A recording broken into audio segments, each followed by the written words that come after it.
I'm back to books in England. I bought a book on eBay for £4.05. £4.05 from a company called We Buy Books.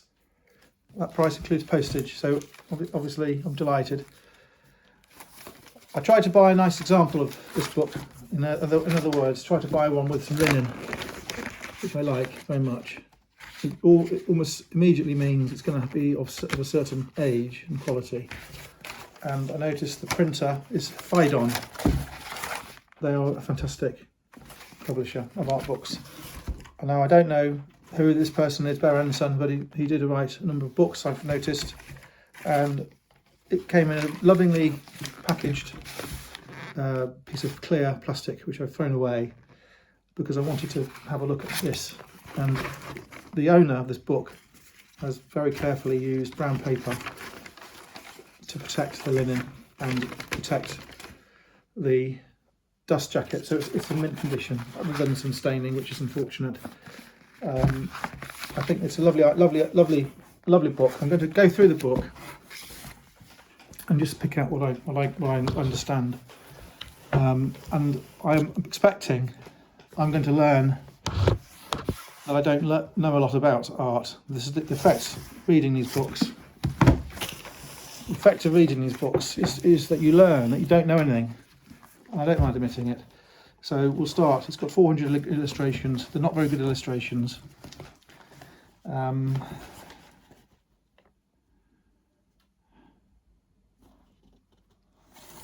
It's dated 1960 by the owner. Start with I think you could call it a frontispiece. It's got a very unusual sunburst.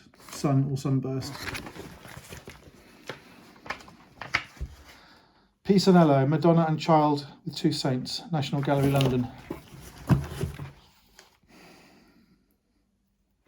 Wonderful thing.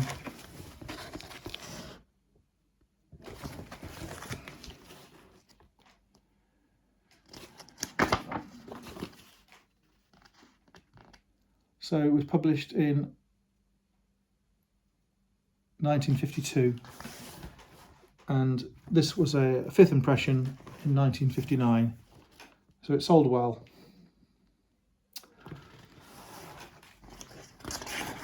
There's a lot of boring text which I'm not going to read, which is obviously extremely academically interesting, but I'm not going to bother. I'll look at the pictures. This is a picture of exotic birds and a rug in a coffer ceilinged room with interesting friezes. Carlo Crivelli, Still Life with Peacock.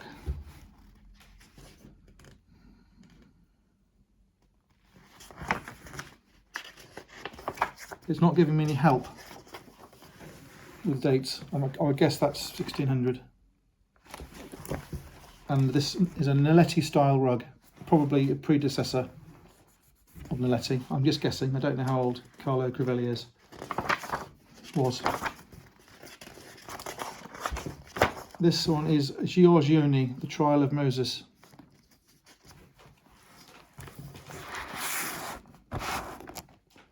And there's lots going on in that picture.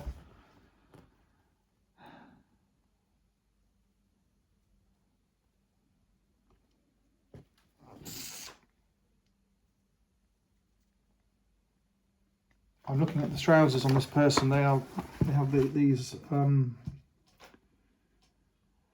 they're sort of not pleated. There's another word for it. They open out and they have cod pieces. The men have, they're not turbans, but they have this very unusual headgear, which is Eastern. But the Trial of Moses here looks like it's in Italy, not in the Holy Land. There is a castle. There is a desert-like colour to the ground, but it's with the trees. It's in this sculpture. It's an Italianate Child of Moses.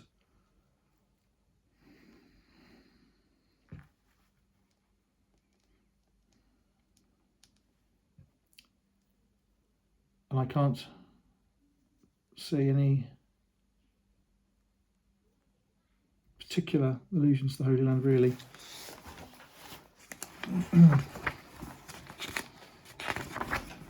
Okay.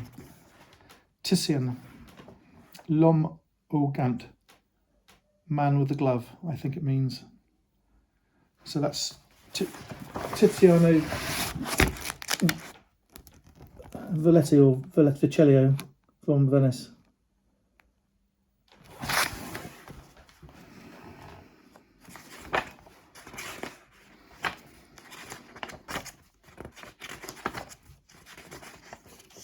And there's chat about Venice I can see behind in this text. Paolo Veronese, an orchestra of Venetian painters. An orchestra of Venetian painters. I think it means an orchestra of Venetian musicians. I'm not sure that's correct.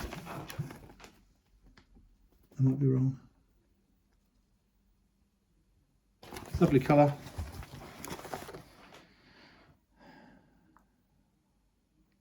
Unusual costume again, unusual instruments. Another nice plate. I'll be quicker now because otherwise I'll run out of time. Here's the Florentine painters. I wonder who will be the next artist. Domenico Veneziano. Domenico Veneziano, St. John in the Desert. Okay, that's a desert, and there's St. John.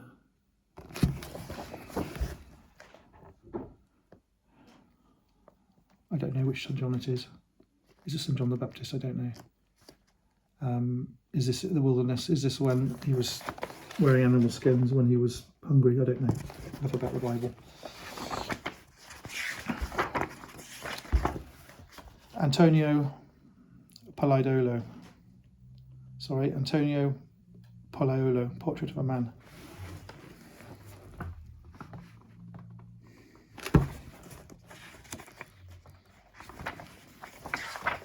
Lovely picture with a red top. Botticelli coming up now. Landscape with riders.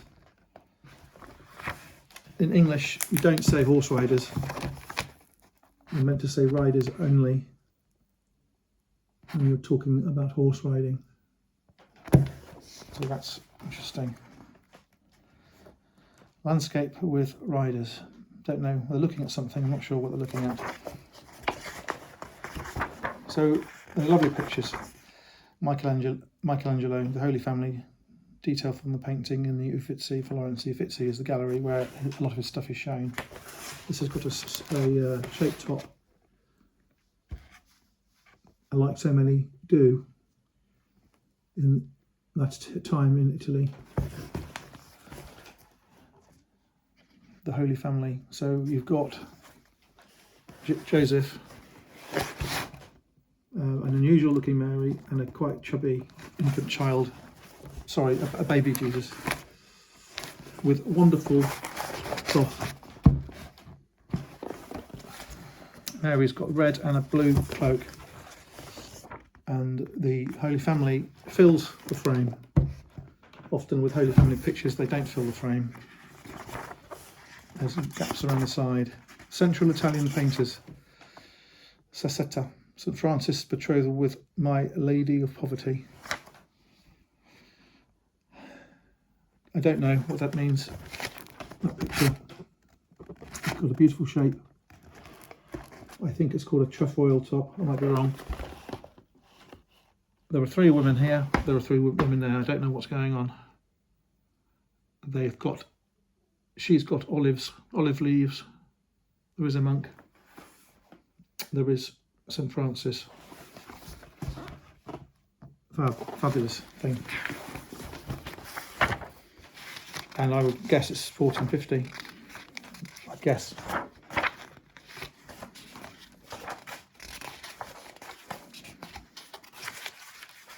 Okay, we're halfway. I'll accelerate. Piero della Francesca. Piero della Francesca.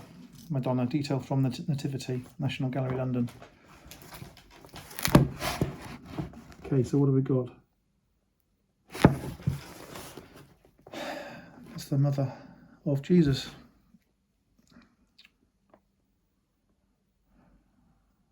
Don't understand why she's got pearls on. I thought she was supposed to be poor and homeless and a refugee and in flight.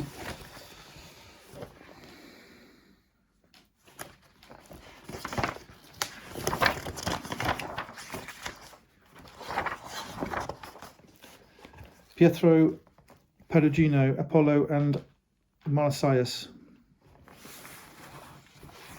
Beautiful medieval trees, long stems, interesting tops, nakedness,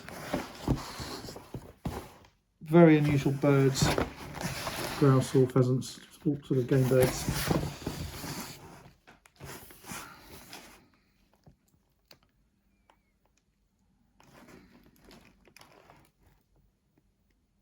There's a lyre, musical instrument there. He's playing pipes of some sort. So the book is a good book. I'm pleased I bought it for £4. £2 for coffee. Raphael, St George and the Dragon. So we have a green dragon, which is small. You have a St George on a white horse. You have medieval trees. You have this same sort of hilly sides and open middle background shape, and he's being watched by a female in admiration. St George with armour on. Okay, lovely.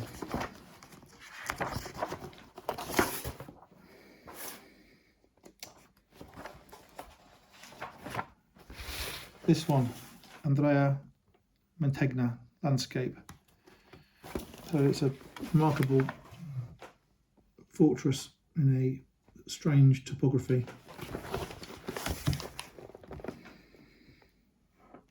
Don't know. I think they're imagining what Holy Land looks like. Nothing more. This is Bolt Trafio, head of the Madonna. This is painted like a Leonardo because she is looking down and he only has to paint the hood of the eye, which makes it easier. It also makes it look mournful and sorrowful and thoughtful. It's not a Leonardo, but it's got that look about it to me. I might be wrong. It's got a holy ring. It's got these sort of ringlety hair. Beautiful thing. Square shape to the top piece of clothing. Some lace. Wonderful.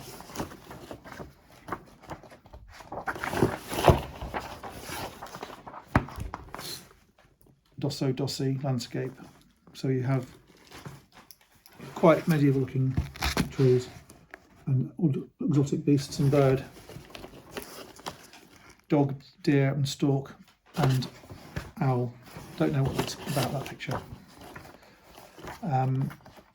Going into black and white and the decline of art.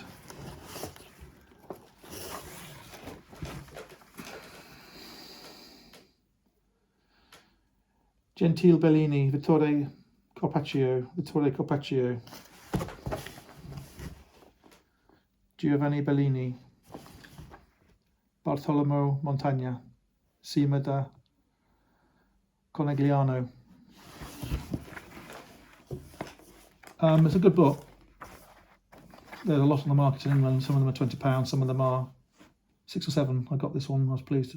I got this. It was the cheapest one on the market. Going into Florentine artists again, sort of wonderful.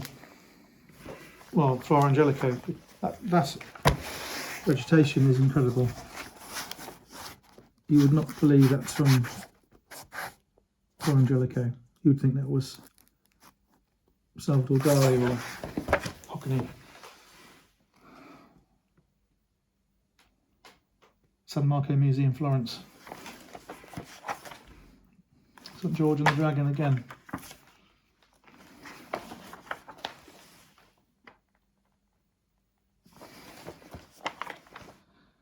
The Martyrdom of San Sebastian.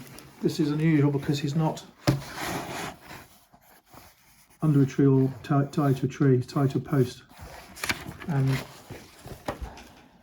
the people who are killing him, we didn't actually manage to kill him this time. They're not soldiers, they're locals. He is on a tree, he's standing on a tree. That's quite an unusual San Sebastian picture.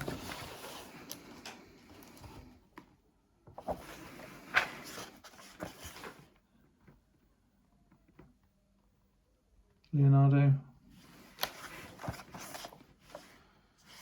Okay, I hope I'm not boring you. Michelangelo. Sistine Chapel, everyone's seen these things. When you get up close to them, a finger is that big because of the distance, and they're quite crudely painted when you get up close. So there'll be gold on these, there'll be sgraffito, lots of colours, and of credible value. The prices of these are originals is just off the scale. Off the scale. This is another San Sebastian. I recollect that he was ordered to be killed by the army, the Romans or whatever. I don't remember who it was. And they chucked in the arrows. And they had so many arrows. He had so many arrows in him. They called him a sea urchin. Anyway, they ran off and left him to die. He was rescued by, I'm not sure who it was, a nun or something, and they got him back to normal. And then when the soldiers heard he'd survived, I think they chucked him in a river, cut him up and chucked him in a river, and he did die the second time. I think that's the story. Raphael. Another Georgian dragon. St George, the patron saint of England, even, of course, though he wasn't English. It's a good book. I keep saying it, but it really is a good book. Some of these books I get into and I think they're boring as hell. This is a wonderful thing for £4. I'll look at that again another time. Thank you for looking.